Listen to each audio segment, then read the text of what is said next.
Okay, here we go. Welcome to Less Than 10 minutes. Where I'm going to talk about a couple subjects today. Two subjects, actually, maybe three if you count one of them as two.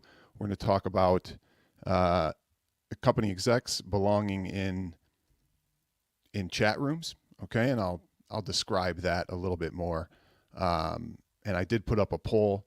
If you want to check the poll out, do they belong? And now, before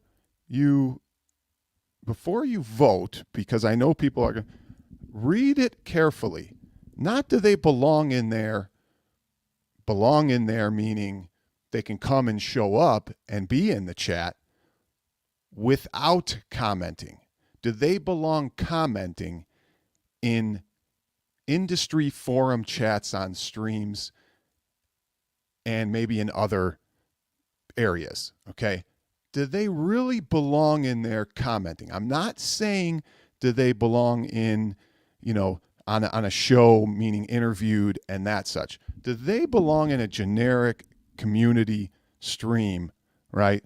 Making comments, doing other things. So think about your answer that way when you vote on that topic. So really quick, I just wanted to share. I put up a poll for those of my viewers on what we should talk about next. And here's the poll. Everyone is wrong about CollectorCade. Some 3% said it. Everybody want to talk about, do companies execs belong in stream chats, i.e. John D. We're not really talking about John D., but we're talking about executives in any forum. What's up, Kevgred? Happy Monday. Neither. They do both suck, maybe. Yeah. Do both. So some people said do both, so I'm going to do both. Here we go. We're going to start the timer. 7 minutes, and we're going to talk about not only do company execs belong in there, but do what's this thing about these licenses that Arcade 1UP is restricting from everybody. They're restricting licenses. So we're going to talk about that too. So we got 7 minutes on one topic. We're going to do 3 minutes on the CollectorCade. And put your comments whether you think these execs, and you can use John D as an example. Again, it's not about John D per se. It's more about executives in the rooms. Now, I say, I'm going to give my point. Listen, if you're an executive, if you're an executive of my company and you're in forum streams for our business, whatever we do, they're going to say, get the hell out of there. They're going to say, do not even mention, do not be in there. They're going to have some rules associated with being in social media, right? In social media for your company. And they're going to have rules. They're going to say, don't go in there. They're not going to want you chatting in these forums. Now, in a specific example that we're talking about, we can talk about John D and say what he did. It's not about, some childish behavior or what he said in the past. To a sense, it is. But the reason I bring up those examples is to kind of show that if a company exec is in there, they can put their foot in their mouth, okay? And they can get in trouble, okay? So that's why these companies don't want you in there. What's up, Adam? Glad you can join. That's why, your work doesn't want you in company forums that maybe are other competitors or other whatever, talking it up, making statements, putting your foot in your mouth. So as a favor to executives, right? As a favor to some of these people who I'm talking about, I'm trying to help you say, don't go in there. Go in there and lurk, but don't say a comment, right? All these other companies like At Games and Arcade, and I'm sure they're in there lurking, but they don't comment. They don't put their foot in their mouth. And that's what I'm trying to say. I'm trying to help people. Please vote in the topic. And again, if you're seeing the poll, the poll is about commenting, not being in there, not being interviewed on a show.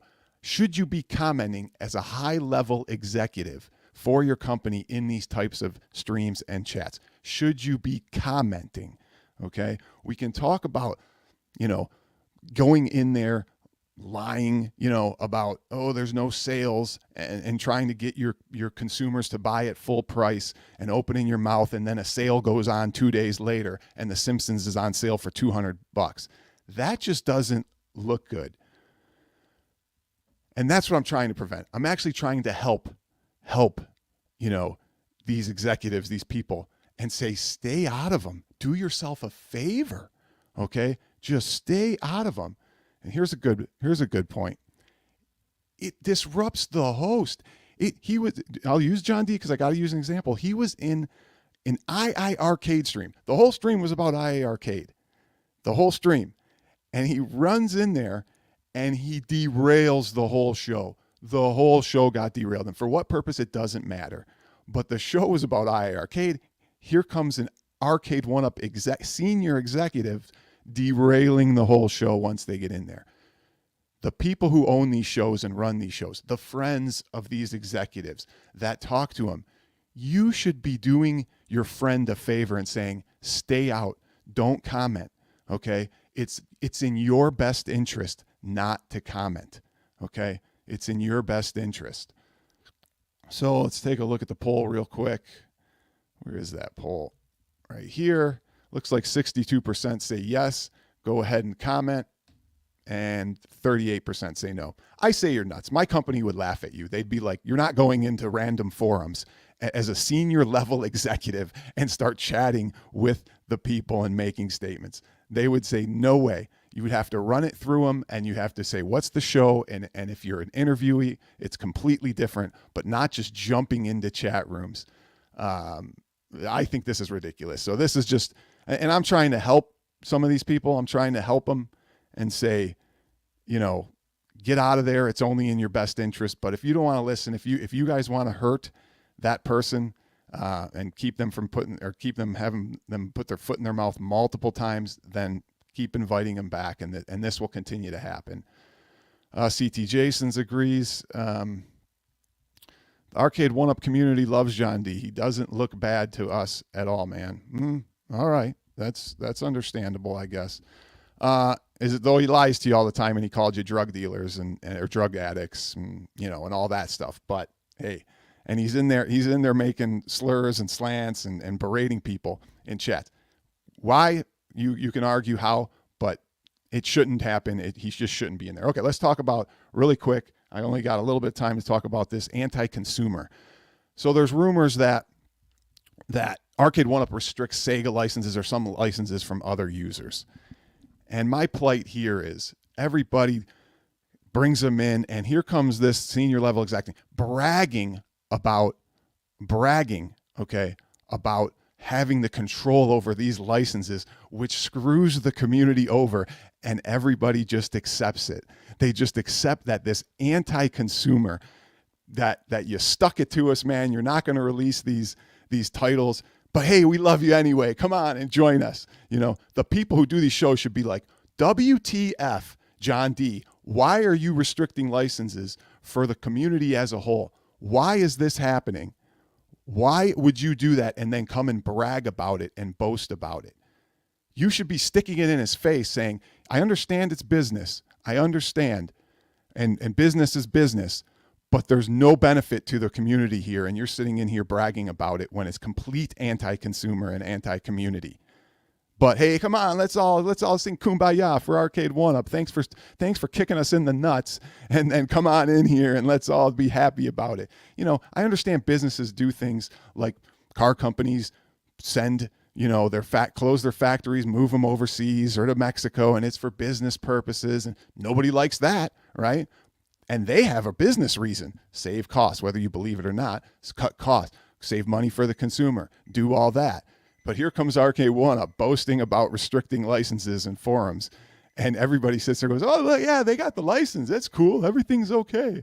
Everything's hunky-dory. I don't know. Okay, last topic. We're going to get off that. Please leave your comments in if you want. Let's go Knights, Stugatz for sure. I don't know if they're going to make the playoffs. What do we only got a couple games left. It's ugly. All right, 3 minutes on CollectorCade. And then we'll get out of here. Try and keep this less than 10. Sometimes it doesn't go. Now, I said the CollectorCade is awesome. Do I think that? Well, let me just make an argument here. and we'll put it whatever way you want. This is the Collector Cade for some of the people who don't really follow one up. It's a 1/6 tiny scale mini. And I watch these streams and everybody's like, oh, that's poor quality. You know, the wood, you know, it's built cheap, poorly built. And I'm thinking, what? It's poorly built. The ones you buy, the big ones, the 3/4 scales, are made with the cheapest particle board you can find. The kick plate and J panel are made of cardboard. And you're complaining that these are cheaply built, that these are cheap. Really? Okay. All right. What else? What else do you say? Oh, the poor components, the buttons and the joysticks are going to be crap. And really? What? They're going to be crap. You mean like the real ones? You mean like the ones that you buy for $800, $700, $600? Are you talking about like that, like cheap components like that? Is that what we mean? You know, the cheap buttons and joysticks and monitors, you know, the cheap components, the monitors that are washed out, right? But we're complaining about a 1/6 thing that is a display unit on a desk. But we're going to complain about that, the buttons and the control, you know, the control panel, it's small, and, you know, the buttons are 3x3. Oh, so they made compromises on a control panel, right? They compromised on the control panel with the setup. Kind of like the Defender, kind of like the Miss Pac-Man class of 81 where they didn't do the control panel like it's supposed to. Kind of like playing Defender on a Mortal Kombat or Paperboy. They made compromise. So you're complaining about the compromises they made on a 1/6 scale, but the compromises they make on the 3/4 scales, no, we don't care about that. Well, Rex, the ROMs are this. You don't even play your 1-ups. Who cares about the ROMs? And guess what? I'll mod it. I'll put a Pi Zero in it. I'll put new buttons and joysticks. I'll call Glenn and let's spend more money modding this 1/6 scale. Let's do that. You know, we can mod it, and now we got a 6-button layout, and I got all the games. I can play Street Fighter. How awesome is that? Thank you, Stringer Films 2000 executive of Rexer Company. I should weigh in here. You should, man. You should, and then you'll get fired or you'll get in trouble. So, you know, don't let the Rexer show fire you, Stringer Films. Thank you for the super chat. Let's move on with the ROMs, and oh my God, you don't even play your big ones. Who cares about a desk ornament that looks cool? Look at how awesome this thing looks. Look at that. Look at that artwork. It's perfect. They got the artwork right. They got the design almost right on the midway. This thing is beautiful. Look at it. It's absolutely gorgeous, and you're complaining about it. You're complaining.